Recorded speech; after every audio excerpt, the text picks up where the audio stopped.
Mark Wendt. Okay, thanks. We're going to start off by going through some of the top 10 technology buzz sites here. And so I'm going to just kind of go through some of those. This was one session that I went to at the UB Tech conference where they just sort of outlined, some of the things, some of the best technologies in the classroom. First one that you're looking at right now, this comes in at number 10, so you're going to get 10 through 6 today. And then next week, we're going to work our way all the way up to number 1. So there's some really good stuff coming. I also thought we should do the same thing with food. And you already noticed that, I do a lot of things related to, what's the best apple, what's the best cabbage. And I've got a lot of information on that. But I wanted to do a top 10 list with the food, too. So we were going to look at the top 15 things that cause death. And we're going to talk about food and what happened this year in terms of fighting those different diseases. So that's going to be exciting too. The food that you have over here is very healthy. It's vegan. I just made it. It has sweet potatoes and black beans and tomatoes. There's onions from Cindy Frank's garden, and there's garlic from Mike Popko's garden, and it's obviously probably one of the most nutritional things that you need if you have a little quinoa with it. There's some black rice, or some brown rice right now. But again, it's got almost next to zero fat in it, and if you like it, you become a believer that you can cook well without having a lot of fat and high nutrients. And I usually take these. This is officially called Brazilian black bean stew, and I modify the recipes to oftentimes you'll start off a recipe with oil, and you put the olive oil. Olive oil is not a health food, no matter what anybody says. You look at how much fat is in that, you take 1 teaspoon of that stuff, and it just, boom, it's like a fat bomb going off. I just use water. So put a little water in there with some garlic and onions, and that's how I start it, and add the rest of the stuff in there. So it's a pretty simple recipe, and if anybody's interested when we get done, I'm happy to share it with you. So so this website right here, it's called Gapminder. And you might be able to use this as a resource in your classroom if you would like to look at graphs. Okay, there are graphs for anything, and you can see that you can set these graphs to move in it, and it will go all the way from if we have data from back in the 1800s and bring it all the way up to 2000.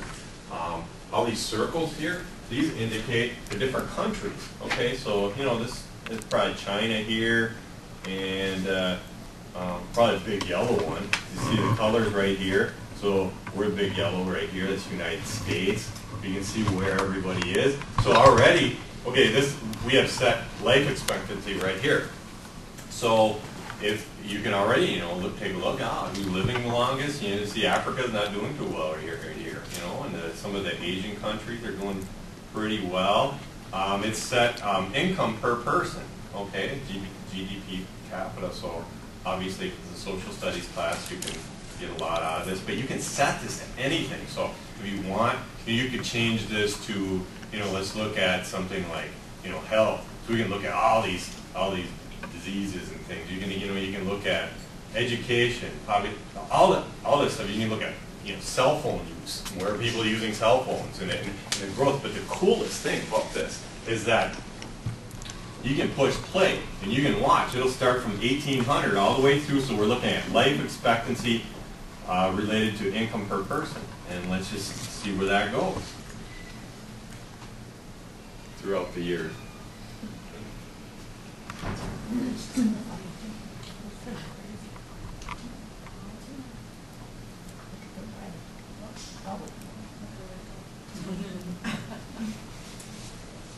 Go yellow.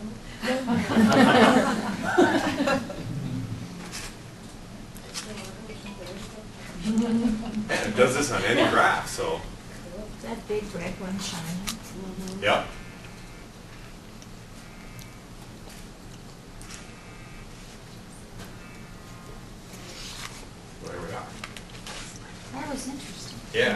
watch how That's shiny called it is. gapminder.org. Their life expectancy only increased in the last 40 years.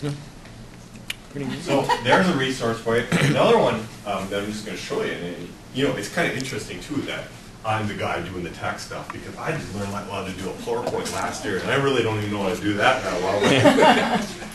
But it was neat for me because you know, my whole world has really expanded out there, and so some of this stuff for you is going to be, yeah, we knew that like 3 years ago, you know. But for me, it was really a nice experience. So one of the other things that they were really promoting is the fact, you know, people have had these for years, the document cam, but it's maybe a good time to revisit that if you don't have a document cam. The uses for this in teaching, they're just all over the place, and they're so easy to use. I mean, I figured it out for God's sakes. And so you can put it up at full screen. And so you have this, and I was thinking, wow, how am I going to use this? Well, in my trio classes, I do a lot of cooking demos and things like that. So I'm going to have this right here, you know, and have that ready to go. And then you can, you know, if you want, you can take a picture of the bunch, you know, real fast, you know. Oh no, you could. Oh, There we are. You could be chef, or whatever. Just have it right over your, hang it right over your. Yeah, and have it your up here, cooking you know. space and So project it on there. $69 if you want to buy one of these and put this in your. Ken said he's springing for them, so anyone wants to talk. Yeah, we bought these through a grant, and I have some additional dollars if some people are interested in experimenting. I was actually going to order 6 more. I have some funding for that, so And the controls are up here. absolutely. Or in back. Very cool stuff. And you can it comes with a little thing, so you can clip it on things too.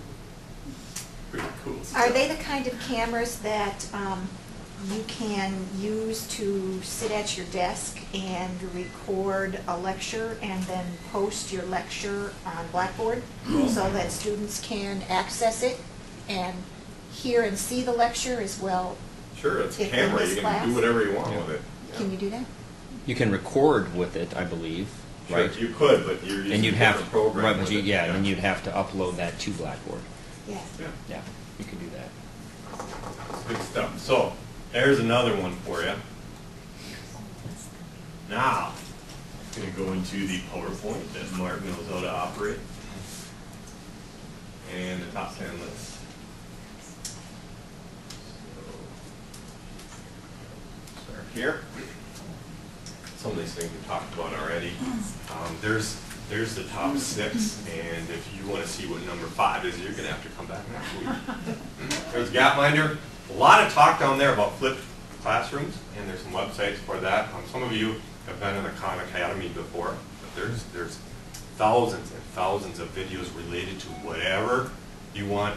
They could be new topics. You know, I was just watching one on the Khan Academy, so somebody was explaining the European economy and the Greek collapse. You know, I don't know anything about that, but there was an instructor on there who explained all of that. So if you want your students to go over to the Khan Academy, it's free of charge. And again, they have videos and lectures on just about everything. It's just an amazing site. And then there's also another one that NovemberLearning.com is actually more of a consulting service if you would like some help in setting that up in your classroom. Why are they called flipped classrooms? Because what they are is they're taking the lead from all the videos, they're setting all the learning up online, and then you're basically there answering questions. You're there more of a consultant rather than the traditional instructor role. Yeah. So the other thing that we did not have enough money for, these are $300 a piece, are these digital microscopes. There's a site right there, they're $300 if you have use for something like that. But it's really interesting because you think, oh gosh, this would just be for like biology or something. But no, I mean, they're using these a lot in art. I mean, you look up real close at things, and they're also using them in criminal justice quite a bit too. They're looking at forensics and things like that. So I would think that in the near future, right, Ken will be getting a digital microscope. Yeah, they go up to $5,000 each, by the way. Yeah, but they start at $300, and you can plug them right into right into your iPad. Yeah. So you got your iPad, you got this microscope, and it's cool stuff. Yeah. So another resource that really gets overlooked and just has some amazing things on there is the Library of Congress. And just like I told you, PubMed.gov, my gosh, I get all my research from there every day. People want to hear too, the resources that you have there is just amazing, and you can take it, it will customize it to whatever you're looking for. It will do searches for you on every topic, and it's just, I would just tell you to go out and take a look at what's there. And again, I mean, I don't want a lot of time, so I'm just speeding through some of these things. And I definitely want to talk about food. Okay. There's the Gapminder site. Okay. This is a technology thing. Yeah, mine wouldn't work the other day either. Maybe they need new batteries. It could be. There we go. Yeah. See, I can fix the problem. How does UV10? Okay, so this one I just call the top 10 because I need a top 10 list, top 10 ways to prevent death. Things that we found out this year. A lot of these studies were in the past 3 months we found out this information. And like I say, I'm giving a new one of these like every 3 months, so if you ever want to sit in on them, I usually cook something real good, usually for the students, but you know, anybody who wants to learn about the latest research in food, just stop by, please. Another cool quote by Thomas Edison. But I think that's what direction we're heading in right now, and you know, best way to have good health care is Well, are we just don't behind get sick. Thomas Edison? Yes, we are. Okay, here's the first 7 that we'll go over real fast today, and these were the top leading killers for this year: heart disease, cancer number 2. COPD made a comeback this year. That was, you know, last year it was stroke was number 3, so, you know, that was still 2011. And, you know, that's where we're at this year with the big killers. So we'll talk about each one of these a little more in depth. So, what did we find out about heart disease this year? Well, one of the studies that threw out some information this year was the king of studies, and this is the 35-year nurses' health study that, you know, originally in 1976, there were 121,700 surveys that these female nurses filled out. They were between the ages of 30 and 55, and obviously a number of them are no longer with us, but we've learned lots of information from this study as a result. A lot of breast cancer research has come out of this, and it's just it's amazing. So anyway, with this study, one of the things that we can do is we can do something really cool. We can examine competing risks, and so we can compare all these different things that are going on. One thing that we know is that the cholesterol risk in one egg was equal in the nurses' study to smoking 5 cigarettes a day for 15 years. So, you know, we want to talk about those comparisons. There it is. We found out that the most protective behavior among these nurses was fiber. So more of that. We've heard this a lot too, you know, but I think a lot of this probably reinforces what you already know. Yeah. You don't want to jog? Eat a bowl of oatmeal. There you go. So I come in first. What else? Nuts were pretty good. Eating 2 handfuls of nuts a week equal to another 4 hours of jogging. So you want to jog for 8 hours, oatmeal and nuts. You got her set. Sunflower seeds count? Yes, but there was also some research this year that you know, they started looking at when you eat nuts, a good thing to do is to soak them first. And of course, you want the raw nuts because if you eat the roasted ones, you're getting lots and lots of fat in. But what happens is that there's enzyme inhibitors in nuts. Okay, and the reason that they're there is it protects the seed. You know, it's so that, you know, nothing is messing with it until it starts growing. So that's why sprouting things is a real good thing. You get sprouted wheat bread, it's probably a little bit better because you can get rid of these enzyme inhibitors by soaking them. You soak them for a while. I've actually got a chart here too, maybe how long you need to soak certain nuts, but usually like overnight in some water, and then, you know, you dump it out, and then that enzyme inhibitor's gone. So, but again, it's just there to protect it. That's why it's there. But it also makes it very, very hard for you to metabolize and get all the good benefits out of nuts. But we learned that, that's probably a good thing to look at. The only thing about nuts is, you sit down and you start eating them, and you eat like a whole bag, and that's why with a lot of the heart doctors, especially like Dr. Esselstyn and McDougall, they say, stay away from nuts, do not eat any nuts. That's just because of how people eat them. It's not really, they're bad for you. It's just like you don't want to eat more, more than a handful. A lot of people say, 3 or 4 a day is probably about all you need. And who eats that, right? It's like popcorn, So watch how many you eat too, because there's a lot of fat in them. Another study we learned, this is amazing here. 75% of heart attack patients fell within recommended targets for LDL cholesterol. Is that amazing? So there's something else going on, and I know what it is. And I'm going to talk to you about it today. At least another piece of the puzzle. That's why so many runners Or what? still, Are dropping over? yeah. It's all relative. There's people dropping over all over. It's And true. where do the runners come from? The top. It's true. Yeah. But I hang out with the runners, and I see what they eat too. Yeah. Runners are not, you think Not they're all necessarily health. healthy. No. That's why I run, so I can eat what I want to eat. That may be the There's a problem. problem with that. We're going to talk about it. Here's another thing that we learned too in a study. Half the heart attacks occurred in patients who had optimal cholesterol levels. These are the people. We're telling them, you're safe right now, but you're not. That's where half the heart attacks are coming from. So, so if you have an average cholesterol, they're saying, okay, at 200 you're safe. There's something wrong with that because they're number one killer. We live in a society where heart attacks are number one. So what's that saying? I'm average? Well, it doesn't really help you a whole lot. So. Stress. All right, let's look at some more stuff. For plaque progression to cease, it appears that you need to be 150 or lower.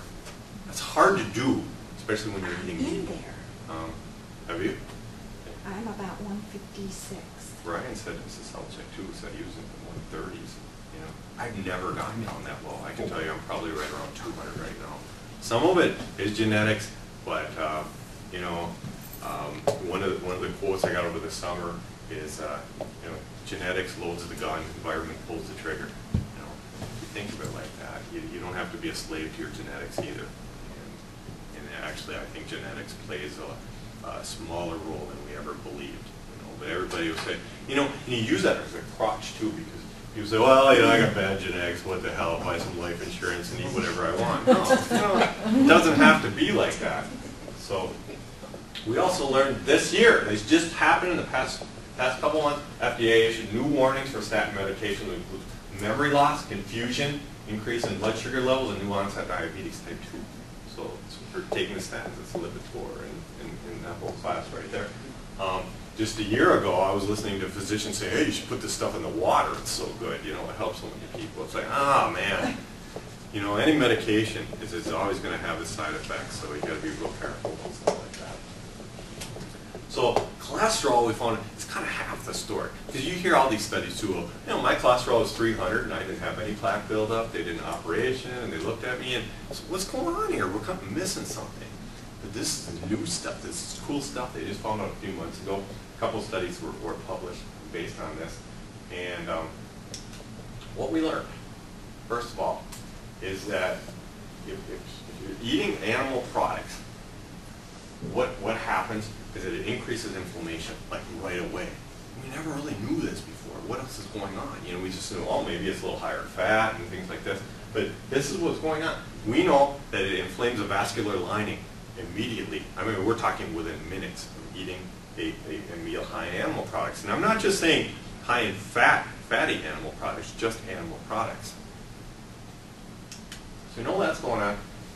We also know because of that, most people are in a chronic stage of inflammation simply because what happens is you eat this meal with animal products, your inside lining of your arteries is inflamed, and then as soon as it calms down, you hit it again. Eat some more at lunch now, and you keep it going. So you always have this inflammation. You really have to watch because the inflammation is related to cancer and diabetes and heart disease. These are all inflammation-related diseases. So you want to keep inflammation down in your body as much as you can. So we know what's going on. We know it's doing some stuff with the lungs too. a lot of inflammation being caused by animal products. So less is more. And you're going to get a plant-based message from me, as you've already noticed, you know, with, you know, that's just what I believe in. Okay, so why is this going on? Well, we found out that it's not the animal fat. We always say, well, watch the animal fat, eat meat that's low in fat, you know, go eat a deer or go eat a fish or something like that. But we know it's not that. We also know that it's not found in the animal protein. What we did find is that after people suffer from a condition called endotoxemia right after you're eating lots of animal products. And what is that? What happens is your bloodstream becomes very, very full of these bacteria, and they're called endotoxins. And they're all, so if you have very high fat in your meal along with it, it acts as it ferries it from your bloodstream into your gut. It actually works to circulate those endotoxins even more. So that's why you want to stay away from low fat, but if you stay away from the animal products, you're probably doing yourself a lot of good too. The bottom ones won't come back. What's that? It's like the bottom choice, I won't do that. That one is okay. Thank you. I knew that though. I was just testing you. Okay. So, more with that. We also know that this bacteria, in this study, we tried to destroy this stuff. So they boiled it like for hours. They dripped pancreatic enzymes on it. They used stomach acid. You couldn't kill this stuff. It was like, wow, we didn't even know it really existed before, you know. So when you start thinking of heart disease, you know, everybody thinks cholesterol. There's something else going on, you know. It's eating the animal products, and it's the inflammation that it's causing. Even if you're going really, really low fat, that bacteria is in there, and it's like, okay, well, why is that bacteria in there? Well, it's the same thing that happened on the side of the road when a deer is killed. That bacteria breaks down. You're not getting it in this stuff today. So anyway, we know that high animal fat ferries that bacteria through the gut and boosts our absorption. Okay, let's take a look at cancer. Everybody's fired up. What did we learn about cancer this year? Okay, some studies. We knew this one from a long time ago, actually, that a plant-based diet significantly reduces your risk of any type of cancer. So, for a number of reasons. But we found this out, that highest risk among meat and dairy is associated with poultry consumption. Poultry keeps coming up as a because the thing about poultry, everybody's always say eat chicken breast. That's what everybody does now. And it's like that one comes up as probably more problematic than any other meat. Got some stuff coming up. But what they don't know is whether it's always been problematic or whether it's problematic because we pump so many things into our chicken that maybe weren't there exactly 40 years this ago. way they're growing the chicken is so unhealthy right now too. You know. Yeah. All animals are doing that too, now, they're pumping them full of whatever. Yeah, that's part of it, but even if they didn't have that in, they still have that bacteria when you eat it. You're still going to have that, you know, in your bloodstream. Once this was an interesting study. They did, you know, omnivores and vegans, and they took a look at blood, you know, and this is kind of like good the vampire type thing, you know, taking the blood and they dripped it on the cancer cells to see what would have happened, and there was some protection with that. The standard American diet was at -9, and you have to have some protection, or you would be dead already. You know, if you were like +1, you couldn't live. You know, because you have to have something in your body to fighting cancer. They took a plant-based eater, and it was at -70. You know, so it just kind of showed the advantages of that. COPD was number 3 this year. I don't have a lot on this, but we do know that it's being treated by a plant-based diet. This was a funny story. I just had to put it on here. So they thought, you know, they obviously got these mice that smoke, you know. So they tried putting this acai berry into it, you know, and it actually provided some protection against emphysema. Go figure, you know. Yeah, you know. Okay, stroke. What did we learn about stroke this year? You know, probably the key to preventing stroke is high potassium intake. And again, you know, I tell people stay away from the supplements, try to get it from the food. Can anybody name a fruit that's high in potassium? Bananas. Everybody said banana, yeah. Banana's good, but they're fruits. But yes, yeah, indeed. Okay, the bottom one. Okay, everybody, if you ever have trouble with this, click the bottom one. I hope it works. All right. So we know that high potassium foods, you know, and just trying to be aware of this. That's how they came out. Bananas was 86th, you know. So things with tomatoes can have a lot of it, orange, and obviously the green. You know, and these first two here, I mean, you know, these aren't even whole foods. You know, so Yeah, I'm so thinking just eat the tomatoes. Yeah. Try to stick with eat greens, beans. You know, just these are the things that you bring up tomatoes. I found out that over the summer, you know, because they're always, you know, the guys, you should eat lots of lycopene, good for the prostate and things like that. I found out like watermelon's the best thing that you can eat. It's not really tomatoes. So sometimes, you know, we get that in our head. This is the best food, you know, and it's like, oh, there's other ones out there too that have a lot of good stuff in it. So brings us to Alzheimer's disease, which was what, number 7 this year? Known about 20 years. Eating meat brings it up 2 to 3 times more likely for it. We're not really sure why, but had a good study too with saffron this year. Eat saffron or cook with it. Not many people do because it's so expensive. I've actually got a source now for saffron. I go to Trader Joe's is one of my favorite grocery stores, and you have to find a little bit bigger area. So every time I'm down in Minneapolis, St. Paul, there are like 4 of them around there. So when I go, I can get saffron there for $6, and you get a nice big tin of it. And so I asked them, you know, that's what I do at these places. So why is your saffron so cheap, huh? Everywhere else it's like double. He's like, we've got our own farmers. Like, that is so cool. You know, and so you can buy saffron at a good price there. They're not paying me to say this, but the other thing about Trader Joe's is I like to buy stuff because of their cans. Okay, their cans are not lined with the biobisphenol. And you've heard that, you know, with the bottles and things like that. You know, really watch, you know, when you're drinking out of. That's why everybody was a stainless steel for a while. Well, the other can companies, they line the inside of their cans with this stuff, so it leaches into the food. Trader Joe's doesn't do that, but they do it with their tomatoes. I heard, because tomatoes are so acidic that apparently you have to. Okay, we'll talk a little bit about diabetes too. You know, weight gain was a big factor. When we talk about weight gain and diabetes, it's almost in the same sense. You know, we're, you know, as a country, we're at such risk for this now. I mean, I've heard as high as 1 in 3, you know, in the future. And it's like, oh my gosh, what's happening? You know, all the sugar that we're eating, and with the amounts that we can put. What is that? The name of it? The high fructose corn syrup.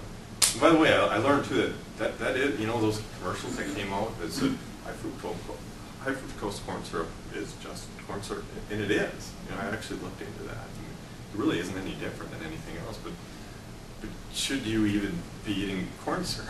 You know, I mean, you know, we looked at some of those sweeteners with in the antioxidant levels, and there's really nothing in it. I mean, everything you put in your body, try to put something in that's got something in it. You know, I mean, even, you know, our water's good, but hey, can we do better? Yeah, do some tea, throw a tea bag in there. You know, so I'm always looking for ways to kick it up. You know, and blow the top off those antioxidants.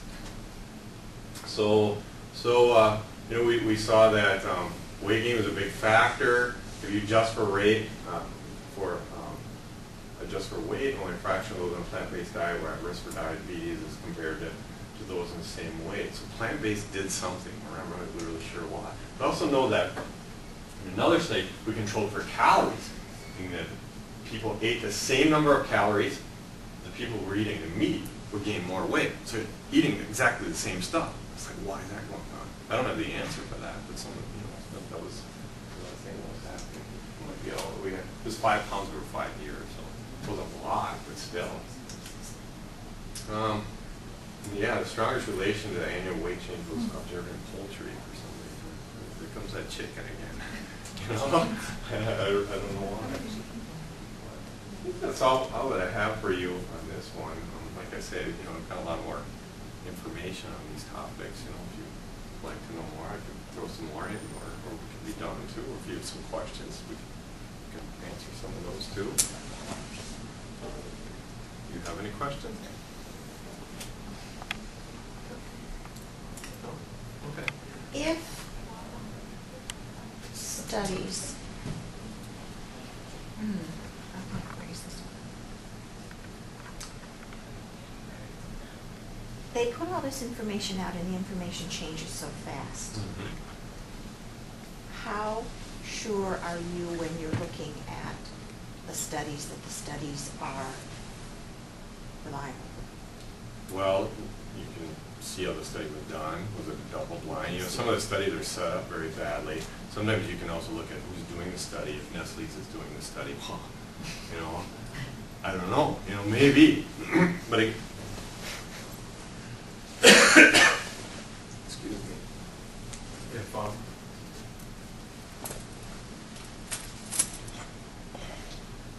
If Nestle's has put out a few good studies related to chocolates and antioxidant, but they did some double blind, you know, and it's like, wow, that's a good study. So even if they paid for it, you know, it's still probably pretty good. So, you know, you just have to look at how it's all put together.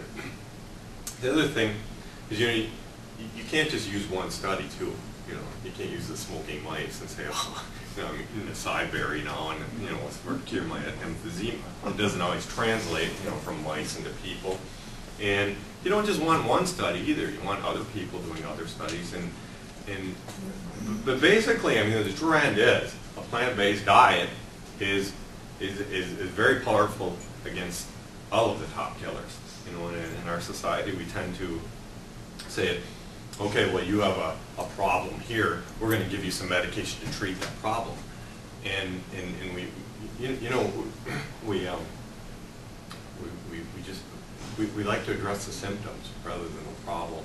And really, you can take on all these things, all the top killers, aside from number 5, which is accidents. Can't do anything about that with you know, eating well. But you can address all of these things will make a big difference. Just eating well and paying attention to what you eat. And so that's how I look at them. And you know, the thing is, I changed my diet too as I learned new things.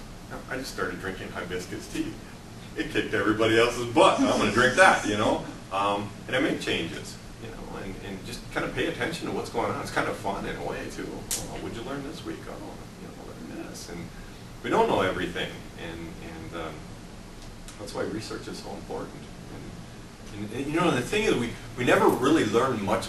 We never knew much about food before. Oh yeah, we knew some things about nutrition, but we always studied drugs a lot because FDA, you know, we can make millions and millions of dollars on drugs. But you know, how about an onion? You know, there's not much money there. You know, it's an onion. You know, what are we going to do? You know, who's going to fund a study on onions? But one of the things that's really important too is to make sure that in your diet, probably the best advice I could give you is get your greens in there, and you want your dark greens. That's a major antioxidant, anti-cancer powerhouse. Probably your best is if you can get some spinach in there. The darker the better. The darker the green the better. Iceberg lettuce has almost nothing in it, and so you go with that. You also want to look at cruciferous. A lot of people don't get their cruciferous vegetables in there. They're some of the best anti-cancer, have some of the best anti-cancer properties in there than anything else. Especially the broccoli has sulforaphane in it, and so you want to get that into your diet. There's a good way to get a lot of that, and that's to sprout your own some broccoli sprouts. If you just get a fruit jar, get some broccoli seeds in there. Let them sit in a little bit of water overnight. Dump that out. You just put a little water in every day and dump it out. And after 3-4 days, you'll have some nice sprouts. And you throw those on there, and that's going to give you some good support. You're going to get your cruciferous vegetables in there. Other things that fall into that category, things like bok choy, cabbage. Cabbage is the most antioxidants for your buck. I mean, you can get a purple cabbage. That thing, you can make so many meals out of that thing. You It's got some cheap. good recipes, because I have a huge have a from the huge- garden that I don't know what to Yeah, do it's with. block, yeah. Go look Cabbage is at, wonderful. cabbage soup recipes. Well, I looked at that, but here's the problem with red cabbage. When you put it in water, it turns your water blue. So if I'm making a soup, I didn't want to eat blue soup. That's my. I know, the kids aren't gonna want, and then when you put, if you were to put like some chicken broth in with it, which probably is a no-no to you, but anyway, then it turns yellow and blue make green, so. Yeah, blue's not a good color. No. Red helps stimulate appetite. Got his medicine. I did one of these things Put on some color, beets in. and they actually did a thing on people who were dieting, and blue is a color that really turns, like if you had blue milk, would you drink it? Oh, gosh, They just no. put food coloring and nobody would drink blue milk. So what they did is they put light bulbs inside of refrigerators that were blue. So every time people open the refrigerator, everything went blue. They're like, oh, I'm not hungry. Close the refrigerator. Yeah, I should do that. Color is a big one, but you can use it in places like lettuce. I do it in soups and things like that. But a cabbage, I know you're talking Brussels sprouts, cauliflower, finding ways of eating them. And it's not always just raw either. I've got some really good soups where you can puree that cauliflower too, and you eat it. It tastes like cauliflower. So what do you do when it repeats on you after 20 minutes? Like cucumbers, cauliflower, broccoli, all those good things that are supposed to be good. They were good the first time. They're not so good the second time. Oh, when it comes out the other end? No. You just, I can. Really? Yeah. Video. Like I think we heartburn? should go Yeah, there. they repeat on me so bad. Cucumbers, I don't get that everybody from says vegetables. cucumbers. Your stomach's working a little harder, but you're getting, the thing that you don't get from meat, that you get from vegetables is fiber. Because it Yeah. moves things Yeah, through, like and that. you should be moving things through your body. like them the first It gets time. rid of all those toxins. Not the second time. They When don't it's taste sit, so good after a while. well, when it's, Beano. It doesn't cause me gas. Oh wait, that's medicine. No. It doesn't no, cause I think gas, that's it kind just of natural. repeats. Natural. Yeah, that's okay. Just I'm not trying to be like all radical in here. I'm just You're getting defensive. So I have a question. This is a little more personal. Yeah. Have you ever eaten meat, or did you change because, or did you stop eating because of all this kind of stuff?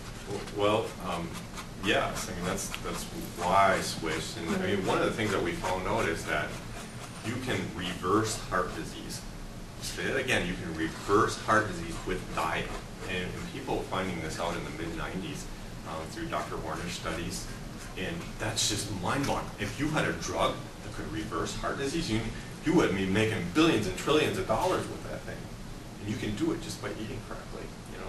But when they're doing these diets, usually they're not even doing nuts. You're not doing any kind of meat. You're getting rid of oil, but it'll actually reverse it. It will clear out your arteries, and it's an amazing thing. But when I was a kid, I drank dairy like crazy. I was milk. Everybody had the milk mustache. Dale Murphy, baseball player, be like, Dale, slam this. Just gallons of that stuff. But you do what you know. Maybe we're doing something really wrong now, but it's the best we have. To go on. And the only bad thing is if we don't pay attention to what's going on. And I've heard some people say that. Well, everything I eat is going to kill me. Well, you can say that, but that's not really true.